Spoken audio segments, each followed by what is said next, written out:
group your students in regards to leveling. And remember we did our walkthroughs last month. Well, we have another one on December the 5th.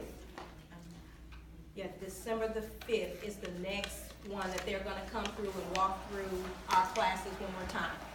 We're still focusing on putting our students in group. This time they want to make sure they see the teachers working one-on-one with that particular group. So what we're going to do is make sure we give you some time today to group your students in a particular way so you won't have to worry about using that particular time on your own. So it's flexible grouping. What it is students can enter and exit groups for a variety of reasons. Why are we doing this? Teachers are able to offer more personalized instruction to strugglers, brief learners. The type of groups you can do. Homogeneous groups are same ability group. What that means is you put them, those are on the same level. So we will have tier 1, 2, and 3. You put all your tier 3 together. And that way it'll be easier to pull them, to work with them at one particular time, so you won't have to pull those from different groups to work together. Or you can do it heterogeneous, where you have mixed abilities, where you have those tier 1 in that group with tier 2 and tier 3 students, so you can have someone that can do the peer tutoring. Those are the ones I like to use often. For one, so I can have someone who understands how to do the work. 2, you can have an assistant to make sure that you know someone understands how to do that particular lesson, and you can use your peers, their peers, to help them get through that particular project or that assignment. Okay, the purpose of the homogeneous group is to target specific students and their skills. What that basically means, if you know that all of them are low in this particular area, you can focus on that particular area at that time to make sure you move them to the next level. And the heterogeneous group, the purpose is the students build on each other's ideas, share learning help to benefit each student in the group. What that means is they can learn from one another. Basically, the accountable talk and the purpose of the groupings is that you don't have to depend on yourself at that particular time, but you can learn from others in that particular group. Any questions so far? Okay. The next part, both groups, each person have a valid job to perform with known standards of completion, and each member is accountable individually and collectively. Here's a couple of techniques you can use for your grouping. If you want to use a formal technique for your grouping, you can use your 3-week or your 6-week assessment. You take those particular scores, those who scored around the same amount of percentage, you can put those in a group together, and that way you know you can focus on that particular TEK that they scored low in. Or informally, you can just use weekly quizzes. Not necessarily that they didn't get that particular TEK, but they just didn't get a particular concept that you was teaching, and you would know who got it on your weekly quizzes, or also your DOL, your mastering.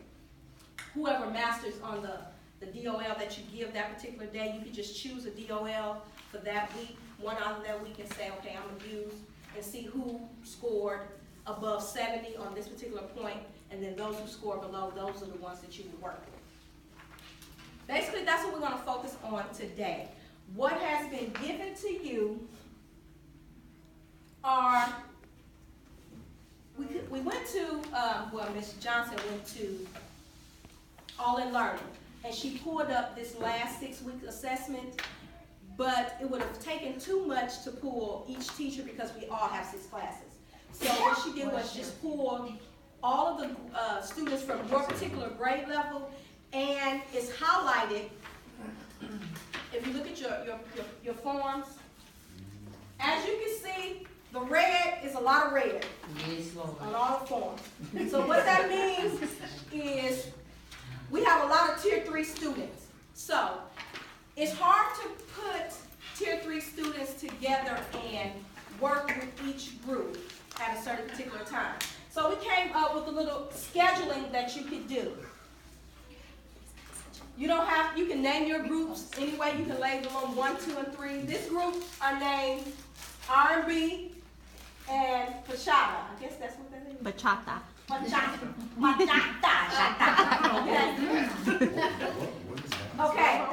so, It's the type of music. that's, you can't tell I was Spanish? Yes, very, yeah. Here, Yeah, this one started dancing. I got R&B right. Okay, this R&B group are students who made a 69 or below on either the 3 or the 6 weeks assessment. And the Padata group. Please stop.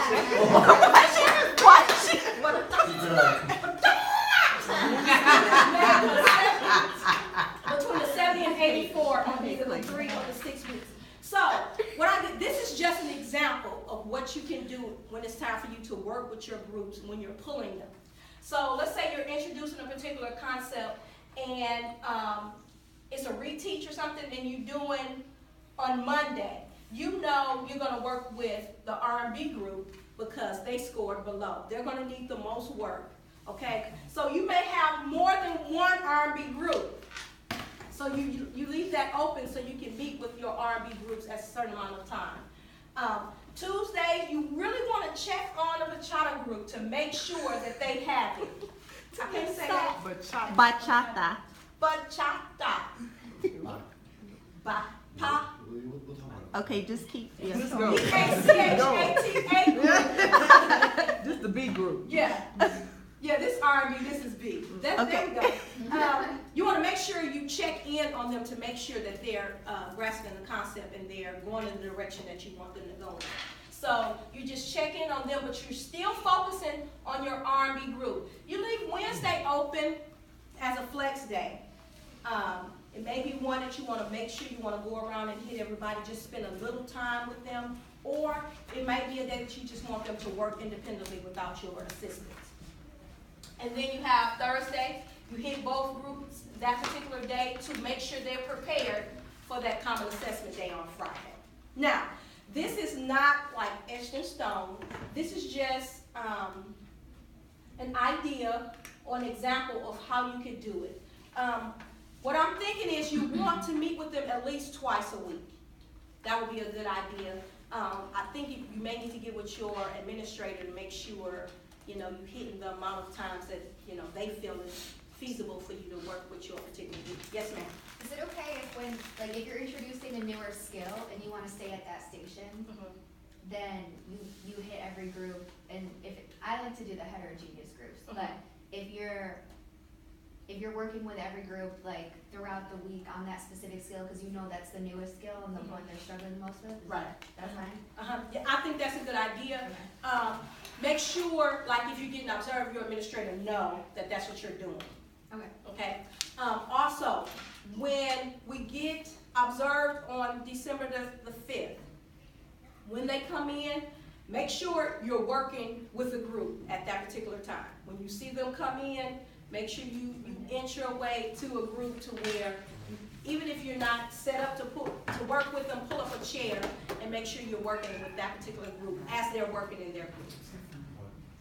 Okay, because that's one of the things that they're going to be focusing on. Okay, this right here is just another example of another display of an example. If you wanted to put some times with it, that you know for this particular time you're going to work 30 minutes with this group, and then you only need to work 20 minutes with this particular group. And so what that is just like a more detailed. So Right. if you're there and you've looked at your 3-week common assessment scores and it's not all red and you just need to pull particular students, that gives a more detailed look on the times you're pulling them and who you're pulling. Right. And that also hits your RTI plan as well. Right, so this is just more detailed. Yeah. It has the time limit that you're going to spend with that particular group because you've planned that particular thing out. The other one is more of a relaxed, informal way of doing it. Okay? Any questions from anyone about grouping? Beyonce should be tier 1. That's true. Really? In this, That's funny. But right, yeah, She's she's 3 she's today. 3. sorry. Father Beyonce fan. We're Alicia Keys today. Okay. go, baby. We're Alicia Keys today. Alicia Keys. Y'all don't get it? You know Oscar Voice? Yeah. Oh, yeah, okay. Okay. Okay. So, what we're gonna do for the rest of the time is give you time to look at your particular kids and give you an opportunity to kind of create those particular groups, so when you go to your plans and you know that you're gonna be working on a certain thing, so you will have an idea of how you want to group your students. Okay? Now, remember, these are all of the kids in your grade level, so you're gonna have to go in and look for your particular kids. At this particular point, I think you should focus more so on the red part, so you can know how many is in that particular classroom, so you can know how you need to group your students, seeing that you have that amount of tier 3 students in that class. Huh? So, how many I have groups a- should we have? Should we have like 5 groups of 5 probably? The How do we grouping, do it? it depends on your class size. I don't think that you should have more than 5 or 6 kids in each particular group, but how many groups you have, it depends on how big your class is. Of course, if you have 20 kids, you don't need 6 kids in each group. You're probably gonna do 4 groups of 5 or 5 groups of 4. All minds clear? All mine's clear. Okay, so I'm gonna cut the light on so